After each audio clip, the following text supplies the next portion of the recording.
Mainit na balita, sinampahan ng reklamong may kaugnayan sa paggamit ng falsified o pekeng dokumento ang dalawang miyembro ng tinaguriang Bulacan Group of Contractors ng DPWH.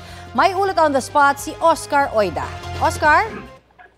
Yes, Connie, pasado las 10 nga ng umaga kanina nang magsadya sa Parañaque Regional Trial Court sina DOTR Acting Secretary Giovanni Lopez at LTO Chief Assistant Secretary Vigor Mendoza upang mag-aay na reklamo paglabag sa Article 172 of the Revised Penal Code o paggamit ng falsified document laban sa mga dating opisyal ng DPWH na sina dating District Engineer Henry Alcantara at former Assistant District Engineer Bryce Hernandez.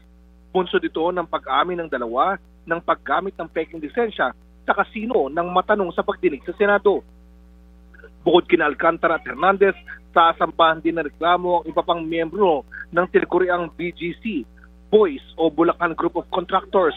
Kung mapatunayan nagkasala, may katumbas itong kaparasahan na di higit sa 6 na taon na pagkakakulong at multang aabot sa 1 milyong piso.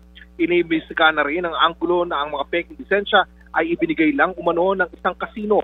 Pati daw yung nagbigay nito ay maaari ding maharap sa reklamo. Sinusubukan pa namin hinga ng pahayag sina Alcantara at Hernandez sa sinampang reklamo ng DPWH. Connie? Maraming salamat, Oscar Oida.